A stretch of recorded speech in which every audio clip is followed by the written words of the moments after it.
Comece o dia bem informado com a equipe de jornalismo da Verde Vale FM. No ar, Jornal Verde Vale. 6h34. Olá, muito bom dia para você. Hoje é quinta-feira, 23 de novembro do ano de 2023.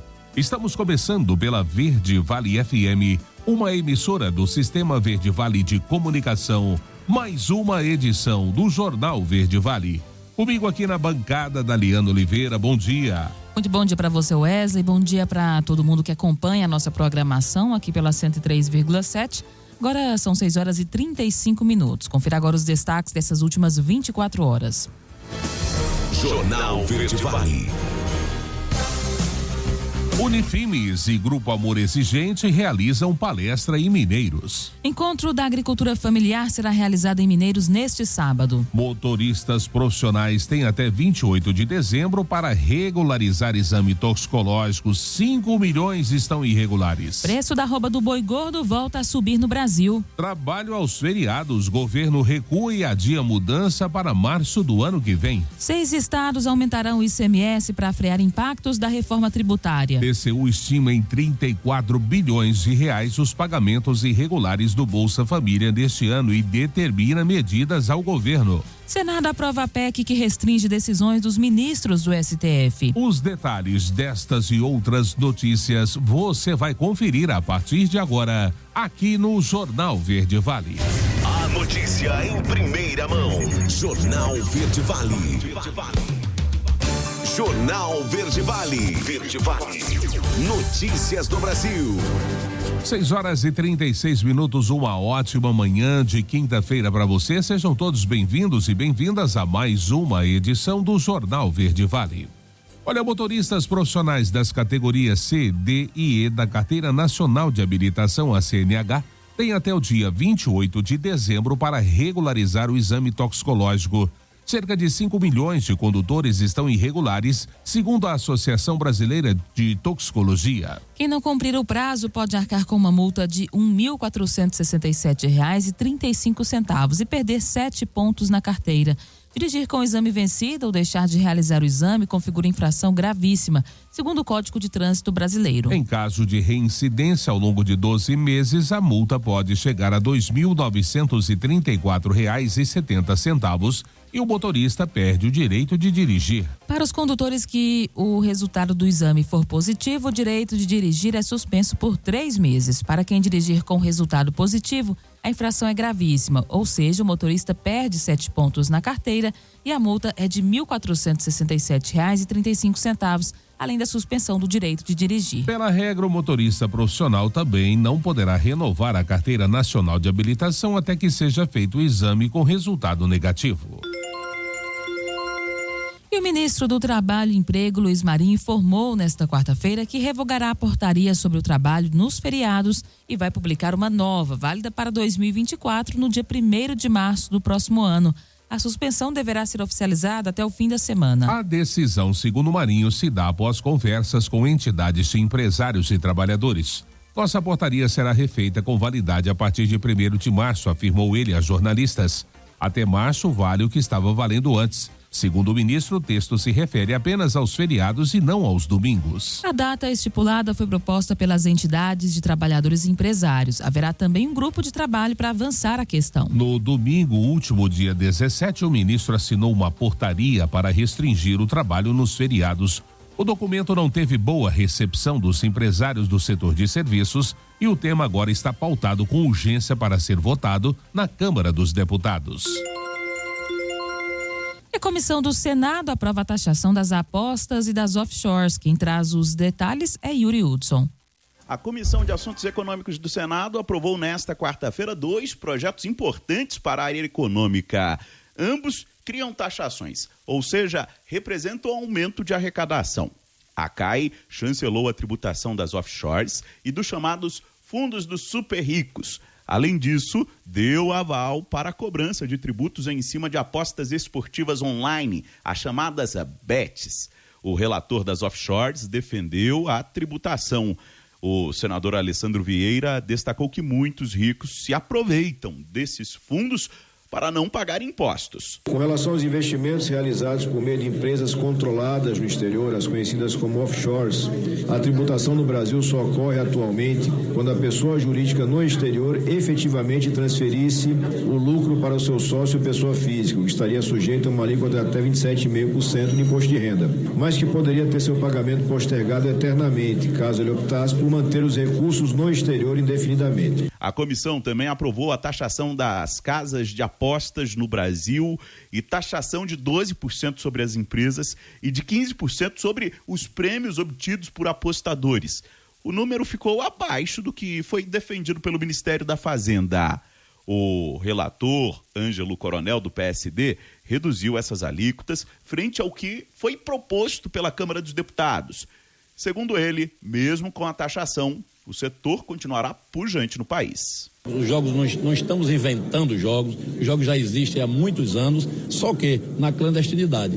E acredito que agora, após essa aprovação, vai ficar bom, porque serão cobrados impostos, tanto das empresas como também dos jogadores. E que isso, quem vai ganhar com isso é a população brasileira. O governo queria aproveitar o embalo das 2 vitórias na comissão e também analisar as propostas no plenário do Senado já nesta quarta. Mas, segundo Rodrigo Pacheco, não houve acordo para votar as matérias. O Ministério da Fazenda estima que apenas as 2 propostas podem impactar positivamente o Caixa da União em mais de 40 bilhões de reais no próximo ano. Agência Rádio Web de Brasília, Yuri Hudson. Jornal Verde Vale.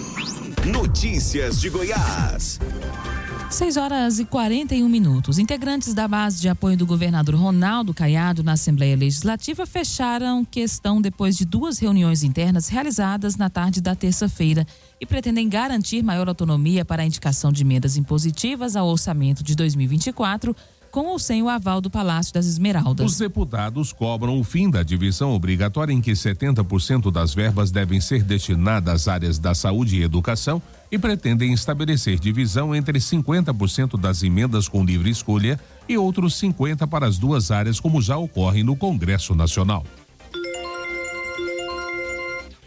E o projeto que autoriza Goiânia a captar empréstimo de R$1 bilhão não será votado na Câmara Municipal até os vereadores receberem maiores informações. Segundo o presidente da Comissão de Constituição e Justiça da Casa, Henrique Alves, a tramitação da proposta depende que o Paço Municipal encaminhe um plano de ação com os detalhes a respeito do uso dos recursos financeiros. Durante a última semana, inúmeros vereadores engrossaram o coro das críticas e cobranças de informações a respeito do empréstimo.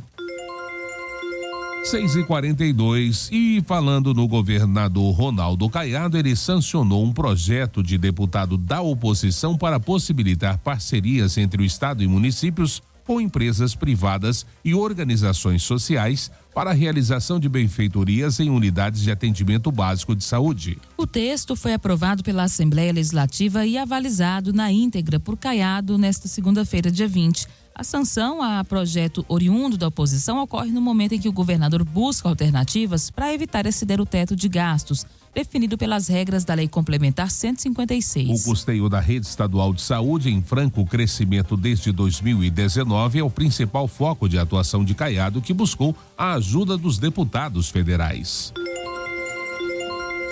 E o Estado anuncia a Bolsa Uniforme para estudantes de colégios da Polícia Militar. Vamos conferir essa novidade com Juliana Carnevale. A coordenadora do Goiás Social, primeira-dama Gracinha Caiado, anunciou durante solenidade de comemoração dos 25 anos de criação dos colégios estaduais da Polícia Militar de Goiás que o Estado deve enviar à Assembleia Legislativa do Estado um projeto de lei que vai criar o programa Bolsa Uniforme. A iniciativa será voltada ao atendimento de pais, mães e responsáveis por estudantes das unidades de ensino geridas pela corporação para aquisição do fardamento a ser utilizado nas aulas. Gracinha Caiado justifica o benefício diante da importância dos colégios militares para a educação do Estado de Goiás e do Brasil. Os colégios militares são referência no Estado de Goiás e no Brasil. São 25 anos de trabalho, ética, dedicação, disciplina. O que é um mundo, o que é uma nação, se você não tiver educação, disciplina e ética? E é isso que os colégios militares ensinam aqui, e eu tenho muita honra de estar aqui hoje comemorando esta data tão importante. Hoje são 76 colégios militares estabelecidos pelo Estado. No começo do próximo ano, a quantidade deve chegar a 82. Para isso, o governo de Goiás realiza investimentos constantes na manutenção e continuidade das unidades no estado. Os estudantes recebem kits de materiais escolares e, em 2023, foi lançado um projeto de robótica educacional voltado para as turmas do 6º e do 7º ano. Foram investidos R$10 milhões na aquisição de equipamentos tecnológicos, incluindo materiais de robótica paradidáticos e tablets. Em contrapartida, os estudantes alcançaram excelentes resultados nas avaliações do Sistema de Avaliação Educacional do Estado de Goiás, do Enem, e no IDEB durante os últimos anos. De Goiânia, Juliana Carnevale, da agência Cora de Notícias. Jornal Verde Vale. Esportes. 6h45 e a seleção brasileira está em uma das suas piores fases dos últimos anos no futebol mundial, apresentando um futebol ruim e burocrático com apenas 38% de aproveitamento. A equipe não consegue fazer bons jogos e tem tido derrotas inesperadas. Desde que Fernando Diniz assumiu o comando, vários recordes negativos e tabus têm sido quebrados e, diferentemente do Fluminense, onde ainda é o treinador, o comandante não tem conseguido fazer o Brasil jogar bem. A derrota para a Argentina foi a primeira em casa da seleção em toda a história das eliminatórias sul-americanas. Até o jogo com os hermanos eram 69 anos do Brasil sem perderem seus domínios, desde que as eliminatórias passaram a ser uma competição oficial em 1954, tendo sido disputadas 58 partidas. Diniz também quebrou o tabu de mais de 20 jogos sem nenhuma derrota nas eliminatórias, que era mantido pelo antigo treinador Tite, ao perder para o Uruguai por 2-0. A equipe também nunca havia perdido um ponto sequer para a Venezuela em casa e cedeu primeiro esse ano após o empate por 1-1. Outro longo recorde também acabou sendo perdido depois da derrota para os argentinos. A seleção terminará o ano com uma campanha negativa, tendo apenas 3 vitórias, um empate e um acumulado de 5 derrotas. E em partida atrasada da 29ª rodada do Campeonato Brasileiro, o Botafogo visita o Fortaleza nesta quinta-feira. A partida na Arena Castelão começa às 19 horas. Na estreia de Thiago Nunes, o alvinegro entrará em campo em busca dos 3 pontos, para assim voltar a assumir a ponta da classificação. A equipe carioca na segunda posição tem 60 pontos, enquanto que o Palmeiras, o líder, tem 62. Já o Leão do Pici, por outro lado, é o 12º colocado com 43 pontos. O confronto entre as equipes mudou a data por conta do adiamento da partida entre Botafogo e Atlético, que antecederia o jogo do time carioca contra o Fortaleza por conta da falta de energia no estádio Newton Santos de um sábado para o domingo. Assim, a CBF remarcou o confronto no Castelão, irritando os dirigentes alvinegros. Jornal Verde Vale. Agronegócios. 6h47. E o mercado físico do boi gordo voltou a registrar negociações acima das referências médias nesta quarta-feira. O ambiente de negócios ainda sugere por alta de preços no curto prazo, em especial no centro-norte brasileiro, região em que a pastagem apresenta condições complicadas. O mais provável é que animais terminados a pasto sejam aptos ao abate apenas no primeiro trimestre de 2024, fazendo com que haja dependência da oferta de confinados para atender a demanda de fim de ano. Vamos então aos preços da arroba do boi no fechamento desta quarta-feira. Em São Paulo, R$239. Em Goiânia, R$237. Já em Uberaba, Minas Gerais, a arroba fechou a R$235. Em Dourados, Mato Grosso do Sul, R$231. E finalmente em Cuiabá, no Mato Grosso, R$206. O mercado atacadista apresenta preços firmes para a carne bovina. O viés ainda é de alta nos preços no curto prazo, em linha com o auge do consumo no mercado doméstico. A entrada do 13º salário, demais bonificações, criação dos postos temporários de emprego e confraternizações de final de ano puxam a demanda. Ressaltando que os cortes de maior valor agregado são os mais demandados nessa época do ano, comentou Iglesias. O quarto traseiro segue cotado a R$19,10 o quilo. E o quarto dianteiro permaneceu no patamar de R$12,90 por quilo. A ponta de agulha ainda é precificada a R$13 por quilo. A notícia em primeira mão. Jornal Verde Vale. Jornal Verde Vale. Verde Vale. Notícias do Brasil. 7h05, já de volta com o segundo bloco do Jornal Verde Vale dessa quinta-feira. E o plenário do Senado Federal aprovou em primeiro turno, nesta quarta-feira, a proposta de emenda à Constituição que limita poderes do Supremo Tribunal Federal. Foram 52 votos favoráveis e 18 contrários. A Casa aprovou, Daliana, na terça-feira, um calendário especial para a apreciação da matéria. Dessa forma, os 2 turnos podem ser votados no mesmo dia. A tramitação de PECs exige 5 sessões de discussão para votar em primeiro turno, que já foram realizadas, e 3 para o segundo turno. A PEC abarca pedidos de vista, declarações de inconstitucionalidade de atos do Congresso Nacional e concessão de liminares. As decisões monocráticas, também abordadas no texto, são aquelas proferidas por apenas um ministro da Suprema Corte. Durante a fala inicial para a leitura do parecer, o senador Esperidião Amin, relator da matéria, solicitou que os pedidos de vista sejam retirados do texto da PEC. A proposta veda decisões monocráticas que suspendam leis ou atos do presidente da República, do Senado Federal, da Câmara dos Deputados ou do Congresso Nacional. Também limita o prazo dos pedidos de vista para 6 meses, com apenas uma renovação de 3 meses.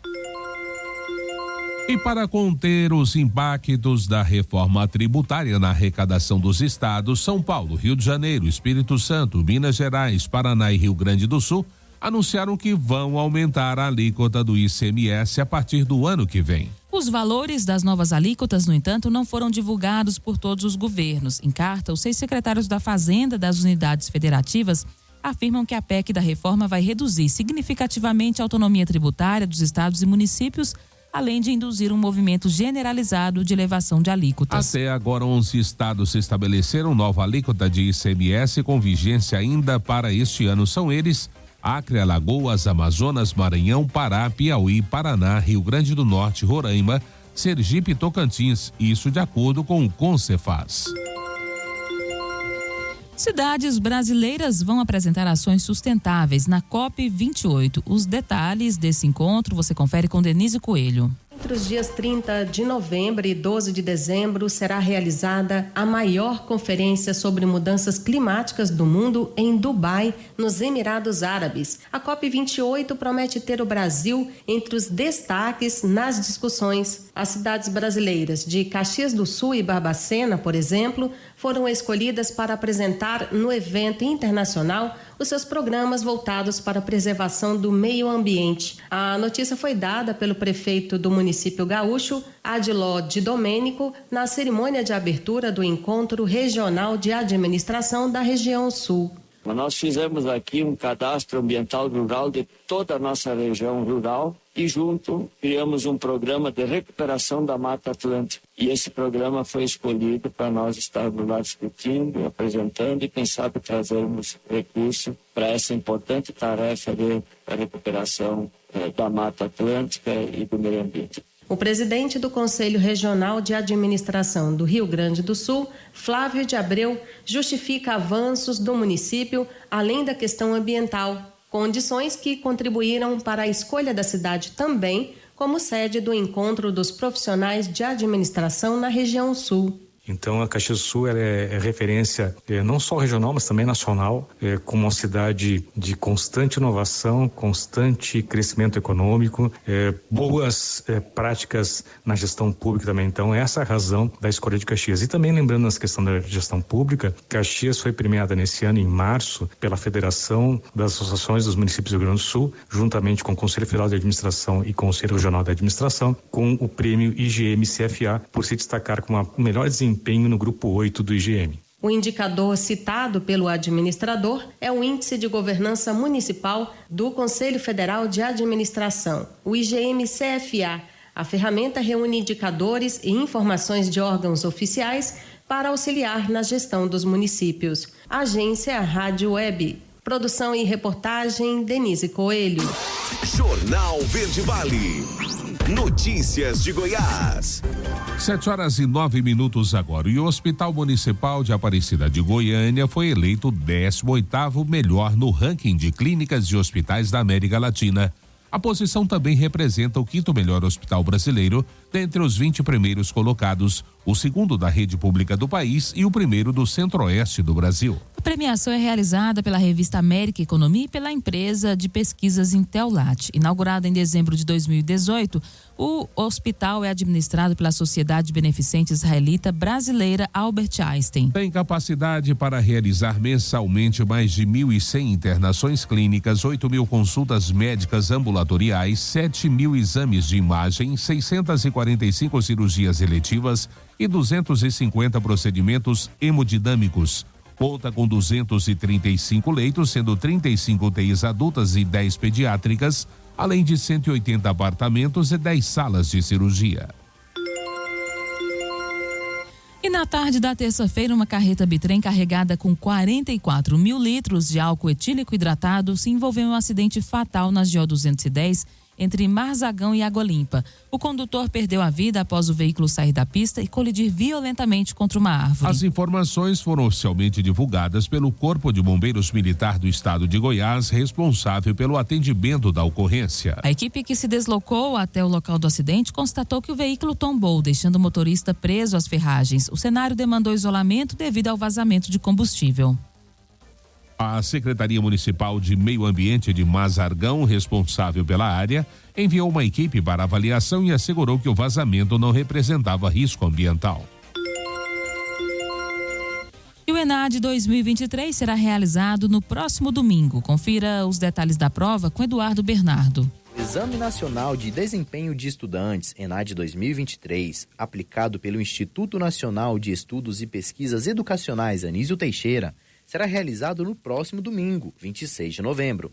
O objetivo do exame é avaliar e acompanhar o processo de aprendizagem dos estudantes em relação aos conteúdos programáticos previstos nas diretrizes curriculares dos cursos de graduação, além de avaliar as competências e habilidades necessárias ao aprofundamento da formação geral e profissional dos estudantes. O ENAD 2023 irá avaliar os estudantes concluintes de cursos de bacharelado e superiores de tecnologia vinculados ao ano 1 do ciclo avaliativo do Sistema Nacional de Avaliação da Educação Superior. Este ano, 13 cursos da Universidade Estadual de Goiás serão avaliados no exame. Os estudantes concluintes inscritos devem preencher o questionário do estudante até sábado, dia 25 de novembro, no endereço enad.inep.gov.br. A prova é obrigatória e presencial. É responsabilidade do estudante acessar o cartão de confirmação da inscrição e acompanhar a divulgação do seu local de prova. As provas do ENAD 2023, com duração total de 4 horas, serão compostas por uma parte de formação geral, comum aos cursos de todas as áreas, e uma de componente específico, próprio de cada área de avaliação. De Goiânia, Eduardo Bernardo, da agência Cora de Notícias. Jornal Verde Vale. Esportes. 7h13, vamos então ao futebol. Recentemente, o meio-campista do Barcelona, Pablo Gavi, se lesionou durante um jogo da Espanha. Foi constatada uma lesão grave que afastará o jogador dos gramados por pelo menos 6 meses. Com isso, o clube catalão começa a se movimentar para encontrar um substituto para o camisa 6. Uma possibilidade de antecipação da chegada do atacante Vitor Roque, já confirmada por Deco. O brasileiro foi contratado pelo Barcelona em julho deste ano por 40 milhões de euros. O acordo mantinha o jogador no Atlético até o fim da temporada, porém, a lesão de Gavi pode antecipar a sua ida ao clube catalão. E o Fluminense venceu São Paulo nesta quarta-feira por 1-0, jogo atrasado válido pela 32ª rodada do Campeonato Brasileiro. O gol solitário da partida foi marcado pelo artilheiro argentino Germancano. Mesmo com o placar apertado, a disputa teve total controle do Fluminense, principalmente após o volante Gabriel do São Paulo ser expulso aos 28 minutos do primeiro tempo. O time carioca finalizou 24 vezes e teve 61% da posse de bola, enquanto que a equipe paulista chutou apenas 4 vezes. Com o resultado, o Fluminense, já classificado para a Libertadores de 2024, por ser o atual campeão, está na 8ª posição com 50 pontos, enquanto o São Paulo, que pode se tornar o primeiro time a não cair sem vencer fora de casa, aparece na 10ª colocação com 46. Jornal Verde Vale. Agronegócios. E a quarta-feira chegou ao seu final com os preços futuros do milho levemente negativos na Bolsa Brasileira. As principais cotações: flutuaram na faixa entre R$ 68,82 e R$ 73,35 após recuarem até 1,23%. O vencimento de janeiro 24 foi cotado a R$ 68,82, com queda de 0,09%. Março 24 valeu R$ 72,73, com perda de 0,19%. Maio 24 foi negociado por R$ 73,35, com desvalorização de 0,23%. E o julho 24 teve o valor de R$ 71,17, com baixa de 0,07%. Para o analista de mercado da Brandalize Consult, Vlamir Brandalize, mesmo com essas leves quedas dos preços do milho na Bolsa Brasileira nesta quarta-feira, as cotações seguem sendo vencedoras no mercado brasileiro e com posições boas para a safrinha lá na frente. As notícias locais são destaque no Jornal Verde Vale. 7h16. O florescer da vida no obscuro das drogas e dos comportamentos inadequados. Esse é o tema da palestra que será realizado nesta quinta-feira a partir de 19 horas no auditório da Biblioteca da Unifimes. O evento, segundo detalha a voluntária do grupo Amor Exigente, Nelânia Rezende, marca o retorno dos encontros presenciais do grupo. Vamos ouvir a entrevista na íntegra.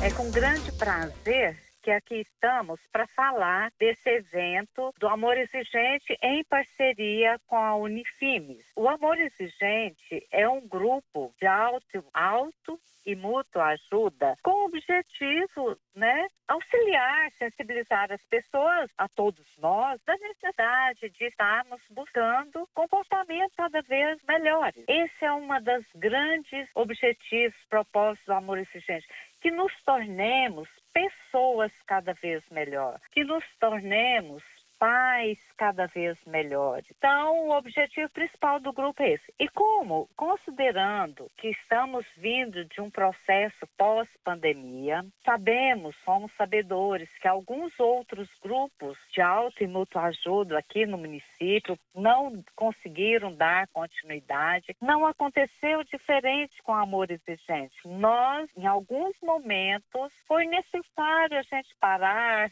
repensar, elaborar propostas, fazer compromissos entre os voluntários do grupo para que houvesse essa continuidade. Então, estamos com essa palestra, vai ser um marco, para que a gente possa restabelecer o grupo. Fala um pouco sobre o tema, central dessa palestra, quem será também o palestrante convidado? O tema da palestra será o florescer da vida no obscuro das drogas e dos comportamentos inadequados. Porque, sim, o Amor Exigente tem esse propósito de apoio e orientação também aos familiares que têm dependentes químicos, pessoas que fazem uso abusivo de qualquer tipo de drogas. Então, essa palestra vai acontecer amanhã, 23 de novembro, às 19 horas, no auditório da Biblioteca da Unifimes. E será proferida pelo coordenador do Amor Exigente Jataí, do município vizinho, e coordenador também da regional. Todos vocês que estão nos ouvindo são convidados a estar participando conosco, e também os acadêmicos da Unifimes. Tem o objetivo de estar atendendo esse público, tanto é que foi articulada essa parceria com a Unifimes, porque nós acreditamos que para os acadêmicos é também uma oportunidade ímpar de conhecer sobre grupos, de saber como esses grupos funcionam, E por falar em saber como esses grupos funcionam, nós esclarecemos que hoje o Amor Exigente acontece todas as quartas-feiras às 19 horas no Centro Pastoral Santo Agostinho, Antigo Centro de Treinamento.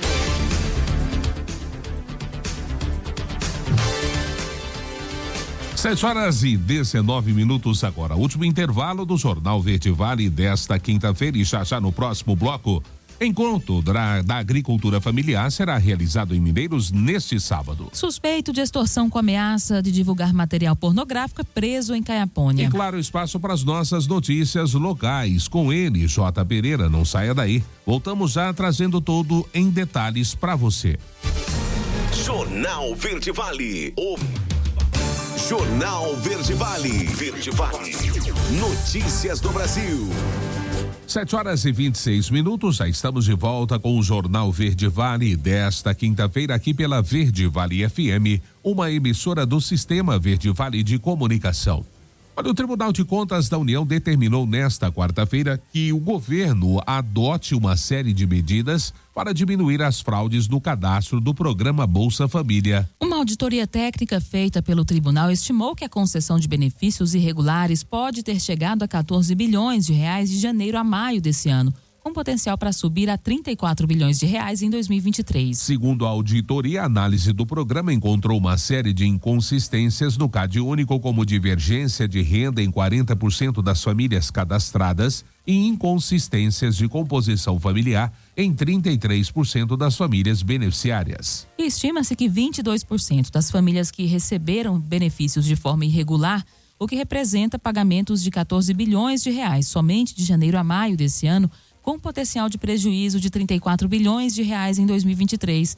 É o que afirmou o ministro Walton Alencar Rodrigues durante a apreciação do relatório nesta quarta-feira. Entre as medidas determinadas pelo tribunal estão a melhora na coleta de informações e maior transparência no CadÚnico. E a operação da Polícia Federal em conjunto com a Receita Federal dessa quarta-feira identificou que grandes negociantes e importadores do comércio popular brasileiro estariam entre os maiores clientes do esquema criminoso que tirou ilegalmente do país bilhões de reais. As investigações apontaram ainda que as grandes remessas clandestinas de dinheiro via doleiros eram destinados para bancos da China e de Hong Kong, região administrativa especial. O esquema operado pelos doleiros movimentou 4 bilhões de reais de forma fraudulenta. Durante o cumprimento dos mandados nesta quarta-feira, a Polícia Federal apreendeu cerca de 1.300.000 reais em dinheiro. O principal alvo da operação foi o empresário Leonardo Meirelles, que foi sócio do doleiro Alberto Youssef, investigado na Lava Jato. O dinheiro apreendido estava na casa de Leonardo em Barueri, São Paulo. A defesa de Meirelles afirmou que não teve acesso aos autos, mas antecipou que ele não praticou nenhuma ilegalidade. E opções para reduzir o uso do plástico avançam no Brasil. Vamos conferir essas alternativas com Alexandra Fiore. Você compra um lanche e ele vem numa sacola plástica, numa embalagem plástica ou numa bandeja de isopor enrolado no plástico. Já reparou quanto de plástico você usa no seu dia a dia e que acaba não sendo reutilizado? O que consumidores e empresas podem fazer? Atualmente há um debate quanto à poluição de oceanos e rios por plástico e também sobre partículas dele em nosso organismo. Para reverter essa situação, iniciativas vêm sendo criadas para ajudar a encontrar soluções. Há 3 anos, a delegação da União Europeia no Brasil desenvolve um projeto sobre plásticos circulares para a redução da poluição plástica.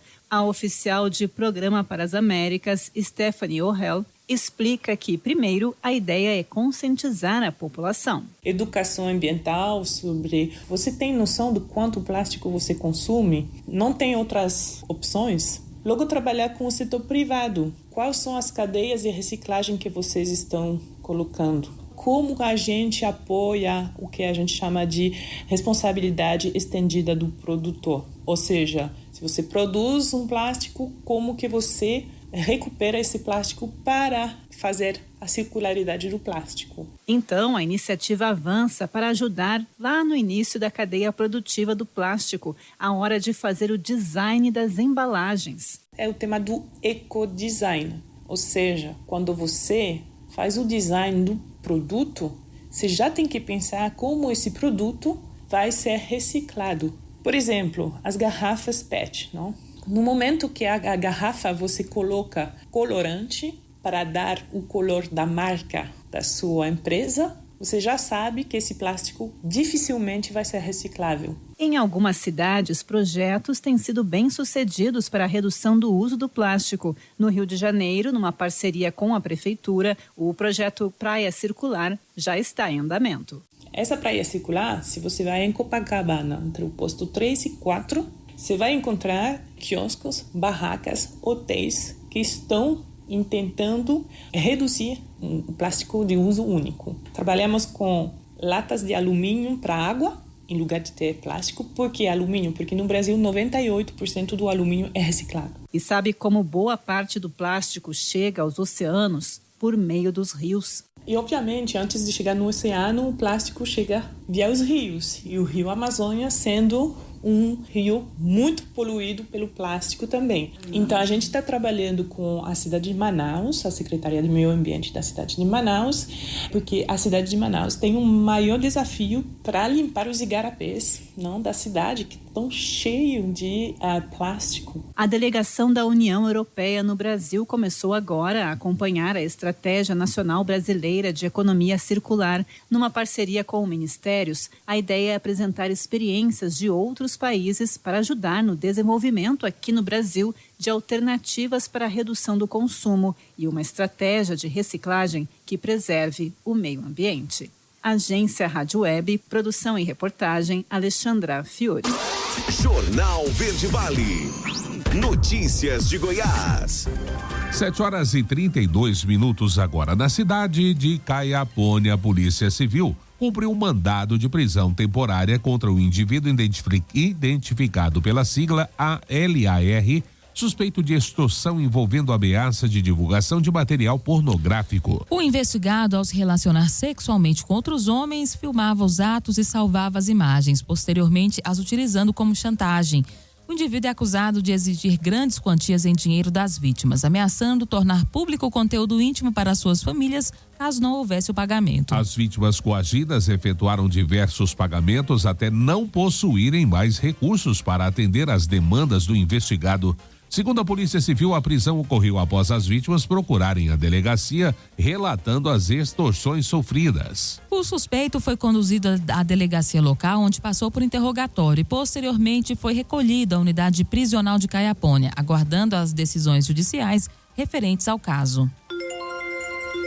E o ex-governador Marconi Perillo será o próximo presidente nacional do PSDB. A convenção do partido acontecerá no dia 30 de novembro em Brasília. O goiano substituirá o governador do Rio Grande do Sul, Eduardo Leite, no cargo e encabeçará a chapa única para liderar o Diretório Nacional do PSDB. Marconi terá uma missão dura pela frente, trabalhar para recuperar o protagonismo dos tucanos na política brasileira.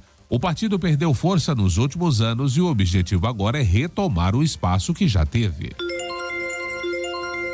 Estado e municípios realizam mais de 331 mil procedimentos cirúrgicos em 2023. Quem faz esse levantamento é Juliana Carnevale. A Secretaria de Estado da Saúde e os municípios goianos realizaram 331.500 cirurgias de janeiro a outubro deste ano. O aumento da produção nos hospitais estaduais, nas urgências e nos procedimentos programados promoveram redução de 54% na fila de cirurgias eletivas.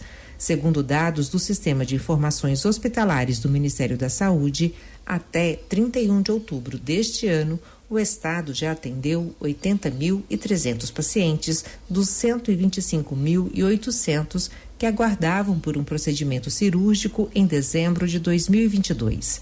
Para atingir esses números, Goiás trabalhou com o sistema Regnet Filas, criado pela Secretaria da Saúde e escolhido pelo Ministério da Saúde como projeto piloto para o país. A ferramenta organizou uma fila unificada com os municípios e ofereceu um retrato fiel quanto ao total de pacientes em espera. Desde o lançamento do Programa Nacional de Redução de Filas pelo governo federal, os procedimentos cirúrgicos eletivos foram ampliados por 40 municípios goianos em parceria com hospitais privados. Goiás aparece até o mês de agosto como o 7º estado no ranking nacional de cirurgias eletivas realizadas. Dos 20 milhões de reais garantidos pelo Ministério da Saúde, mais de 17 milhões já foram repassados aos municípios goianos. De Goiânia, Juliana Carnevale, da agência Cora de Notícias. As notícias locais são destaque no Jornal Verde Vale. 7h35 e será realizado neste sábado, dia 25, das 8 às 17 horas, no sítio Ebenezer, no assentamento Formiguinha, o encontro da agricultura familiar. Quem fala sobre a importância desse assunto agora no Jornal Verde Vale é a professora da Unifimes, Márcia Maria de Paula. Muita alegria, né, que a gente realiza esse nosso encontro, né, o encontro da agricultura familiar da nossa região aqui. Esse evento, ele acontece há mais de 10 anos, onde a gente, né, com todos os atores, agricultores da nossa região, a gente para avaliar o desenvolvimento da agricultura familiar e a gente faz as prospecções, né, o nosso plano de trabalho para os próximos anos. Então, esse evento acontecerá agora, no próximo sábado, dia 25 de novembro, lá na região do Pinga Fogo. É um evento aberto, né, a todos os agricultores familiares da nossa região, as lideranças, inclusive também convida os alunos, né, da Unifins, aí dos cursos de ciências agrárias. Então, nós teremos, na parte da manhã, né, esse trabalho de fazer essa reunião com os grupos, fazer dessas avaliações. O tema central do nosso evento é a questão do turismo, né, na nossa região de base comunitária que vem se desenvolvendo e também aproveitando aí a chegada das chuvas e também a importância que a gente vem vendo com a questão das mudanças climáticas, a gente vai também nesse dia, participando do programa do governo do estado Virada Ambiental, já também fazer o plantio de mudas de espécies nativas na região. Então nós teremos esse evento na parte da manhã, né, do encontro com os grupos, com os agricultores de toda a nossa região. Também plantio de árvores, né, a meta é plantar 1.000 mudas em cada município no estado. E à tarde a gente vai ter uma reunião também de planejamento para a grande feira que acontece em Mineiros o ano que vem, que é a Agro Centro-Oeste Familiar, a 21ª edição. Bom, como o evento será realizado, então, no sítio Ebenezer, que fica lá no assentamento Formiguinha, haverá algum deslocamento daqui para levar as pessoas interessadas em participar ou fica por conta de cada um? Não, fica por conta de cada um, porque assim, a gente tem até um ônibus, mas que é destinado aos alunos, né? Então a gente vai estar levando esses alunos, mas é aberto.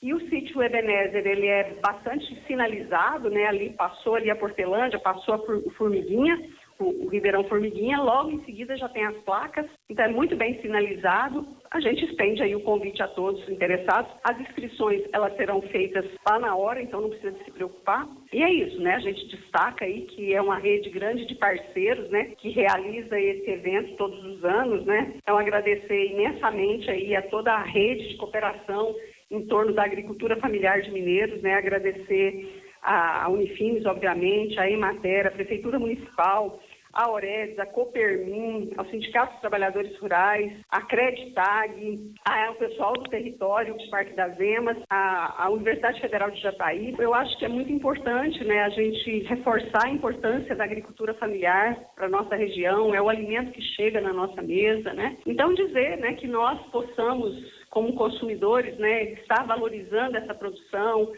indo nas feiras, né, adquirindo os produtos que são produzidos aqui pelos agricultores e, com certeza, né, com isso, valorizando esses produtos, esses agricultores, a gente está valorizando também e promovendo a nossa saúde. Muito obrigada a todos e esperamos vocês lá.